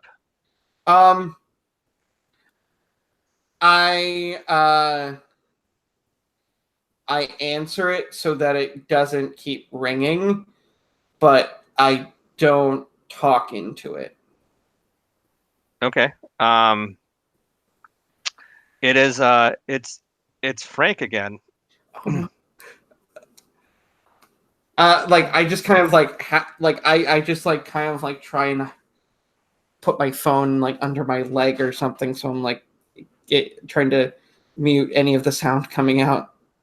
Okay. You hear there's buzzing. He's trying to tell you something, but you muted it. Oh, great. The moaning stops, and immediately you hear one of the Beverly Hills guys start moaning. You're not sure which one it is. And then you hear some more F-bombs and like some people like there's like a struggle in that room. So if you're gonna start spraying, now might be a good time. So James, are you gonna do it? What's Seth doing? All this stuff is happening rather quickly, so you guys tell Yeah, me. James is gonna just spray down the whole group. Okay, he's gonna try to just get in there and start spraying. What about Seth? What's his move? I think Seth is. I think he's going to go behind James. He's not necessarily going to join immediately in the spraying, but is going to be there, intently kind of watching what is transpiring in that room and what the effect of this spraying is going to be. Okay, cool. I like it. And he does say, please try to keep it a little bit clean. Remember, we've got to clean up the mess that you create. Okay, cool. So firing or combat is an athletics roll. So James, you have 2 dice in that. All right. I think I am gonna blow the gym card on this, or Okay, the gym dice. sure. So that'll give you a 3rd dice. Unfortunately, just based on what we narrated, it doesn't sound like anyone's helping you. So, like, in fact, people are actively not helping you by just kind of seeing what's going on. So, I think you're not going to get a help die on this. So, All right. all right, let's see what the 3 dice give you. Ooh, I got a 4. Okay, a 4 is not the end of the world. A 4 is fair. You describe the mostly positive result of your action, but you must also include a negative or humorous effect. So you still have control of the narrative, but so you tell me what happens. I think James's number 1 priority is just hosing down the entire Hollywood team, or sorry, Beverly Hills team, and officially to make sure they aren't possessed, but mostly to just dye them all blue. Okay. All right. So what's the negative effect? It can't all be comedy on this one. Yeah.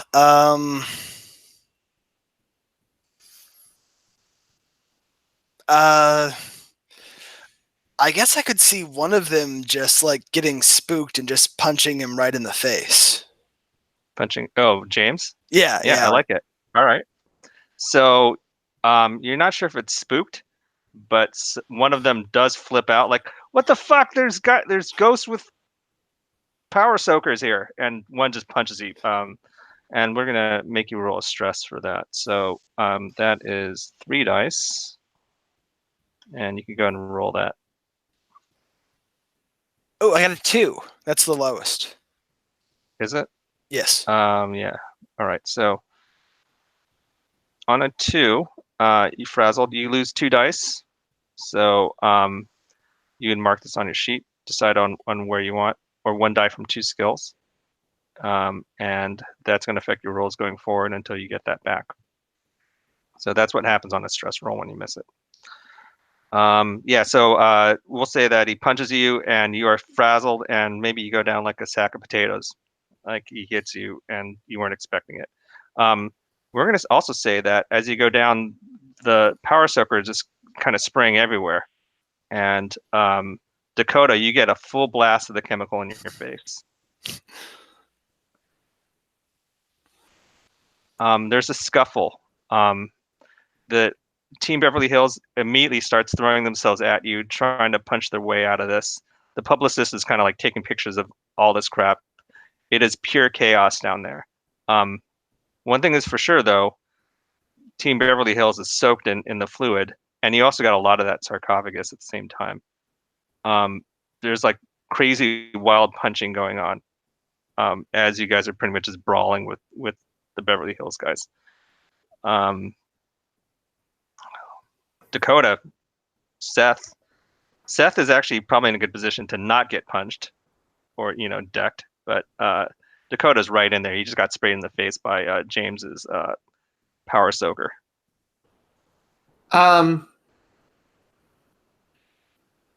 Yeah, I think in the commotion, as I've been sprayed, if I'm getting punched at, I'm gonna try and over the sounds of the punching go, guys, no, stop, it's me, it's Alan.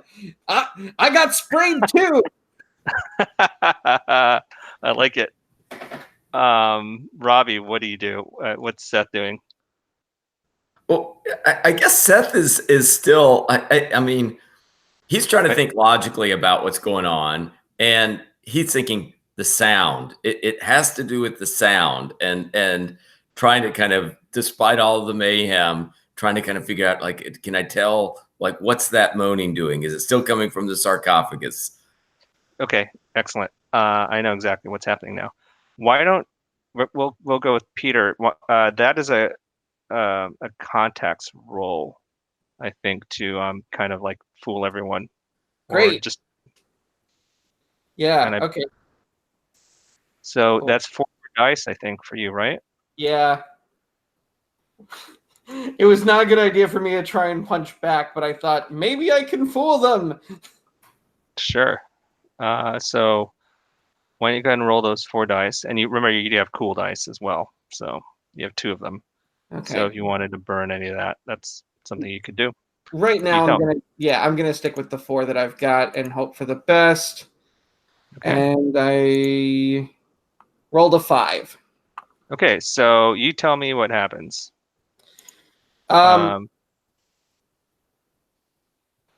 Yeah. So basically, I think because it doesn't go like a 6th level, I think there's, I think for the most part, most of the guys or most of the other people are just like, oh, whoa, okay, sorry, and like they go to like punch someone else, and like there aren't a lot of other people in here. They've already knocked out James, so at this point they're mostly roughhousing with themselves. And I think there's one point where I come face to face with Alan, and he's like, wait, are you? And I'm like, you from an alternate dimension? Yes. And I just kind of sock him. Okay, excellent. So I'm just like panicking, going, I don't know what this is improv. I never learned stage combat. All right, so I think you punch him and there's like a little more scuffling. But eventually I think everyone punches themselves out. Like, there's not much to punch after everyone's thrown a few haymakers. Also, I think like in my mind, you guys aren't great fist fighters. You guys are actually all lousy fist fighters, with the exception of Seth. Seth might be the only one there who's actually, thrown a real punch.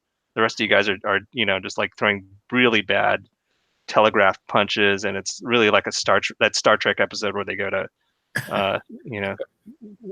they deal with the quadrotriticale or whatever it is. Oh yeah, and I even bet that like Dakota will never admit it, but he probably gets most of his combat from that one episode of Star Trek. Because he's like, I am sorry, but William Shatner is an underrated genius, and those were some damn good moves. Like, you could see what he was doing. It wasn't shaky or anything. Like, he made contact and they were out. That's how it works in real life, right? Right. He did the double punch like when this deal and Yeah. Oh God. the human bowling ball. All right, Robbie, you get to roll an academics roll. You're just kind of observing and kind of getting all of this. Yeah. And I think, um, yeah, academics, and I can use, um, You can still use the library card. That's, right. Yeah, I think that's what I will do. And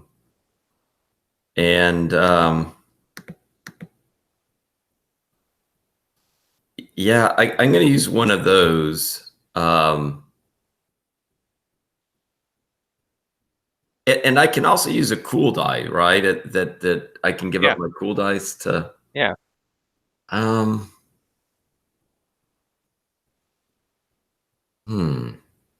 I think I'll go on and do that as well. So this would give me 4, right, to roll. Yes. Okay. Do I want to do that? Sure, why not? I'll give up the cool dice and give myself 4 to roll. You can always get yourself more cool dice by stressing yourself out more and rolling well. But I like it. Okay, I'm gonna just so I'm gonna roll 4. 1 second. So my highest was a 4. Okay. You still have control of the narrative, and I will help you with the negative effect on this one because I think we're going to go for it as very specific. We're going to land this in a specific way. But can you tell me what happens? What you think is happening? Well, okay, so they dropped the sarcophagus. It has split open a little bit. The moaning chant changed. It was still coming from the sarcophagus, but the pitch changed. It became even more unsettling than it was before, and I knew what I had to do. I ran in with my super soaker, and I couldn't see what was in that sarcophagus, but I just plunged it into one of those openings, and I started to spray. All right. I like it. Okay. Sure. And I think the moaning stops. I think you empty your super soaker into the sarcophagus. You know, there is groaning, but it's mostly from Team Beverly Hills and Team West Hollywood, you know, after, landing a bunch of Captain Kirk haymakers on each other. But yeah, the moaning stops.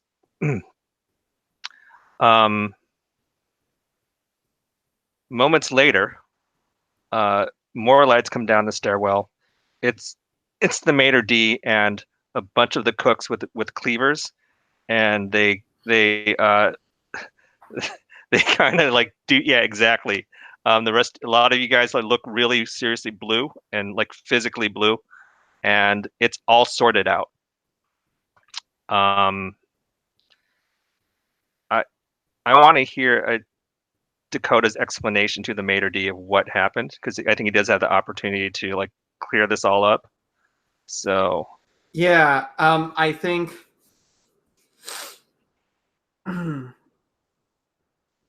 so. I think that Dakota's going to say, all right, now our team, singular, coordinated both from the front and the back. We decided that one would take the front to draw the attention of hopefully any ghosts that were outside of where the sounds were coming from. And, we, the group of us that are actually still standing, would come from the back and start taking care of things that way. We ended up going we ended up finding the source of the noise, and right as we did so, and we're going to take care of things ourselves, the front group finally reunited with us, and we decided to take care of things ourselves, but unfortunately a mishap happened. You could say it mishappened, and there's a whole thing where apparently when we tried to move the sarcophagus, some sort of thing got out. And when it got out, it went straight for whoever was most good looking. So, like, thank God for the rest of us, right? Because we were, like, totally safe. You know, coming in from the back, we were totally, like, stealthy and everything. And it ended up getting, like, some of the front team. So we had to do things the tough way, and we had to, like, take them out. I mean, it was a battle of epic proportions. Like, you heard us, and, like, that girly scream was the ghost, not me screaming about getting the flu on me. Like, that was unrelated. And it's a good thing that my double here, as I'm standing over, like, the unconscious Alan, it's a good thing that my friend Alan here was, you know, here to take the brunt of the force for me. And it's a job well done for on a meta level. What have we named ourselves? What's our franchise name? You've been calling yourselves various things, but let's hear it. Yeah, this is a job for, you know, various things. I mean, Why don't you roll your because this is we're getting to a contact roll, so you're gonna need to roll your contact skill to convince them. So okay. roll the 4 dice. Yep, I'm just gonna do that. Come on. Yes, I got a 6. Okay. So the Maynard D is like suspicious, but he kind of looks you over, and then James fishes out the contract that the city official signed. Some calls are made. The cooks put away their cleavers, but are still bitching about having to clean all this stuff up. The publicist takes a lot of photos, and you're not sure how this is going to sort out. But it's a pretty noisy, chaotic affair, and you're all brought back up to the actually it's all sorted out in the back. They don't do this in front of the customers. Everyone's in the back parking lot near the churro van.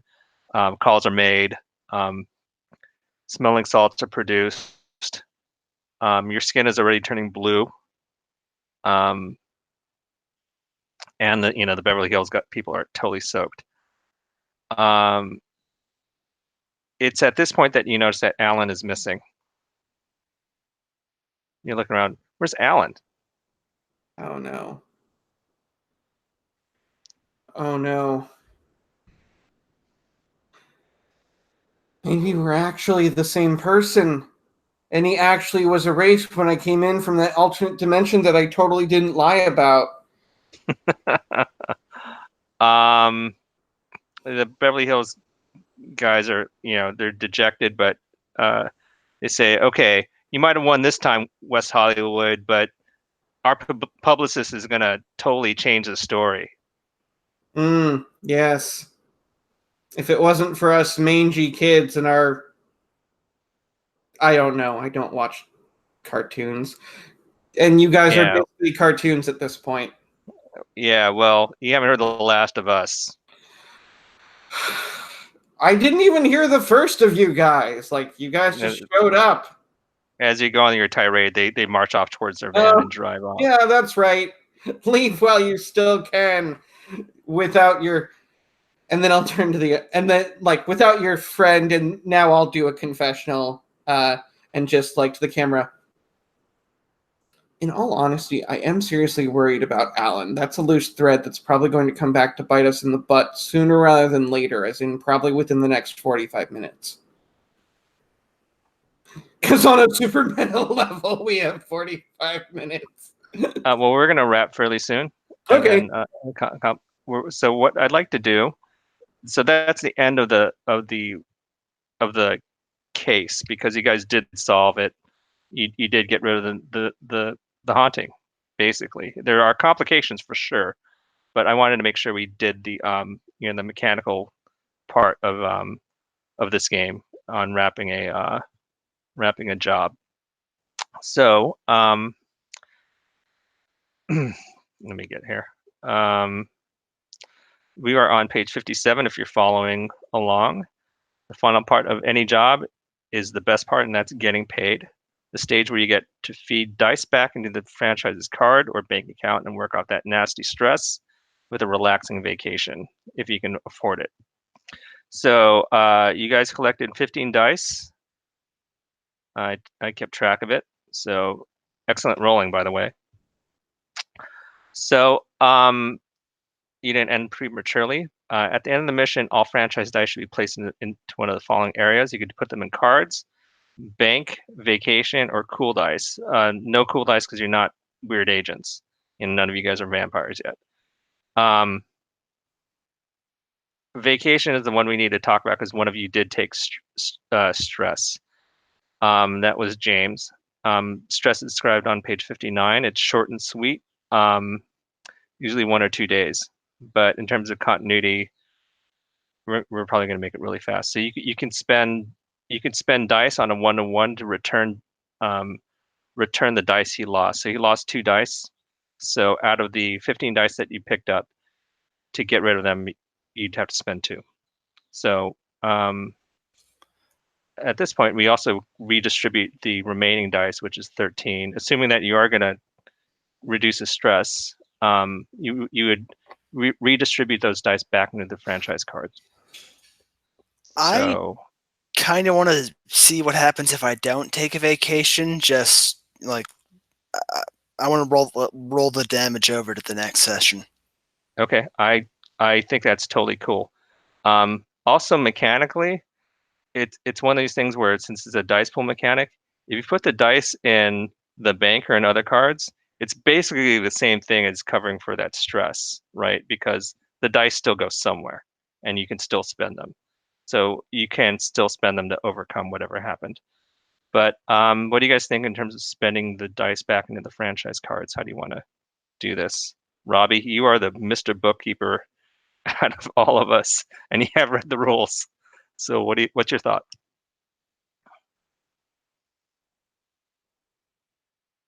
And you're on mute, Robbie.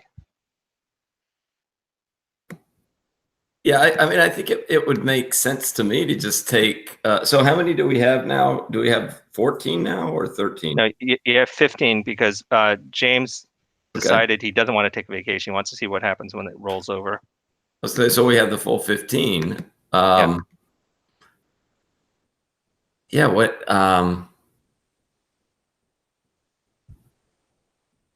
we're fairly depleted, so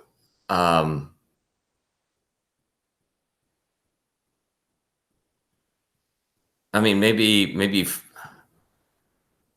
You want to do 5 in each? That might be simple and logical, but yeah. I mean, and then and we still have the 1 in the bank, but I rolling the bank dice is the risky one because depending on what you roll, you can kind of just lose it. But yeah, how does that sound to everybody? Just put 5 in each of the. Works for me. Okay. I'm down. Okay. Cool. Also, I think we should do one more confessional from each of you, just to put a bow on the mission. So, and maybe if you have ideas for what's going to happen or what the loose end or the loose threads might be, or just whatever you just want to wax. You just want to go on your like a William Shatner style tirade, feel free. Robbie, why don't you go first? Let's hear a confessional from Seth. So I was happy the way it turned out. There are a couple things that I didn't let the others know just because I didn't want them to think I was losing it or anything like that. But when I shoved my sprayer into that sarcophagus, I felt very, very cold. That there was some type of frozen feeling that was radiating out from that sarcophagus. Maybe it was just because it was so crazy and I wasn't thinking straight, but I still to this day can remember feeling that freezing, tingling sensation. And then the other thing that I haven't told anybody is that when we heard that Alan had gone missing, I could almost swear that I heard in the distance somewhere that moaning sound.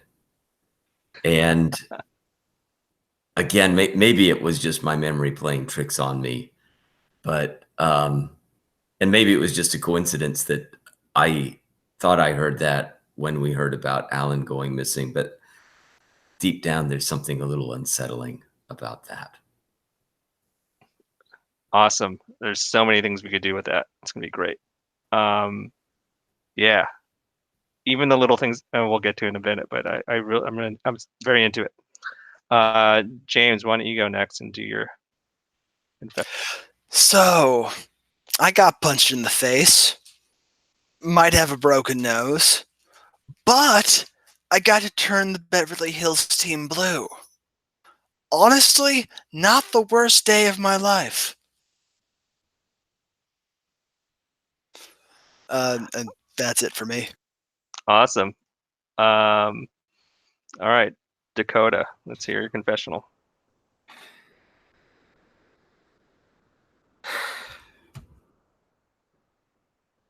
I think this is like from like the next day and later in the day, after like I think somehow against all odds he got the script, he was able to get to everywhere and just kind of made it to the audition and everything. No. We're gonna do the audition. Oh, okay. Next Okay. week. So rethink this. Retconning that. Sorry. Uh,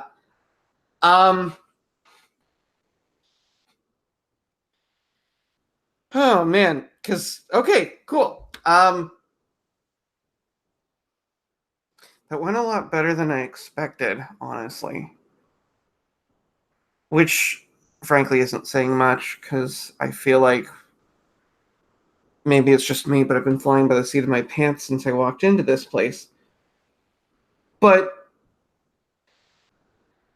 the thing about Alan really does unnerve me. Because if he went missing and it's anything to do with... I mean, it kind of falls on us.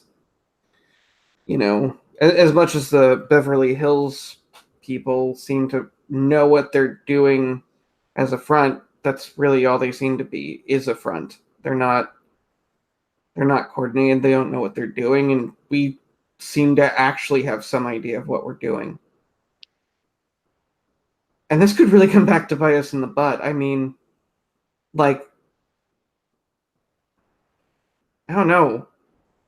Is it bad to say that I feel like actually excited about this? Like, I feel more excited about like what's been going on today than getting this script.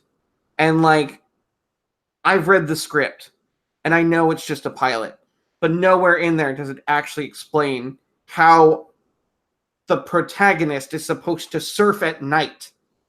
It doesn't make any sense.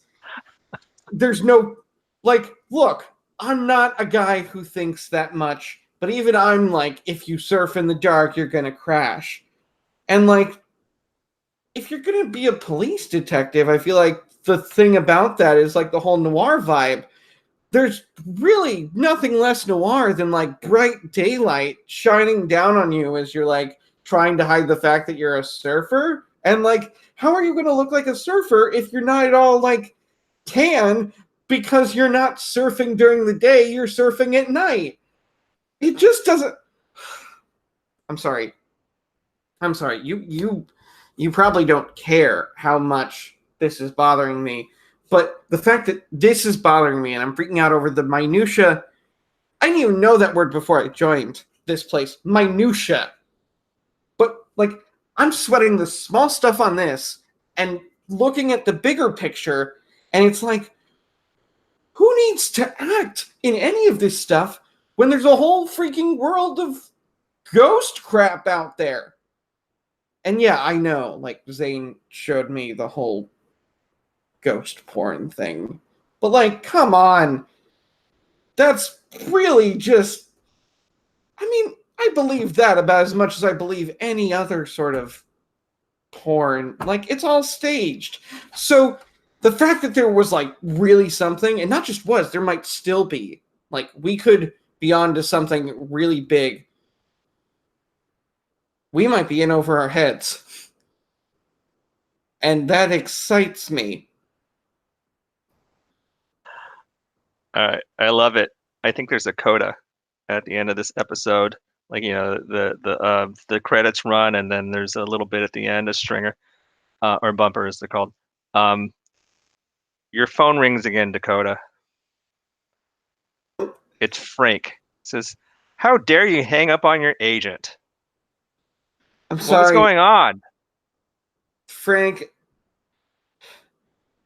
Frank, it's a long story, and I'm not gonna busy you with the details. I'm sure you've got a lot of important stuff and a lot of important clients to deal with. Well, But fine. I just wanted to tell you that Alan Watterson is also up for this part. So you're going to see him at the audition. You better bring your A game. And he hangs up on you. yeah, and I think, like, I look at my phone, and in typical, like, almost soap opera fashion, I look out, like, maybe there's like a nearby window, and I look out it, and I'm just like, Alan's gonna be there? All right. Cool. So so we're going to wrap there at 7:30. If we had 4 players, we probably would have had enough bandwidth to do to bring up the other 30 minutes. We'll do a quick stars and wishes, and then I think we'll wrap there. So I'm going to stop the broadcast, and we'll be back next week with more InSpectres.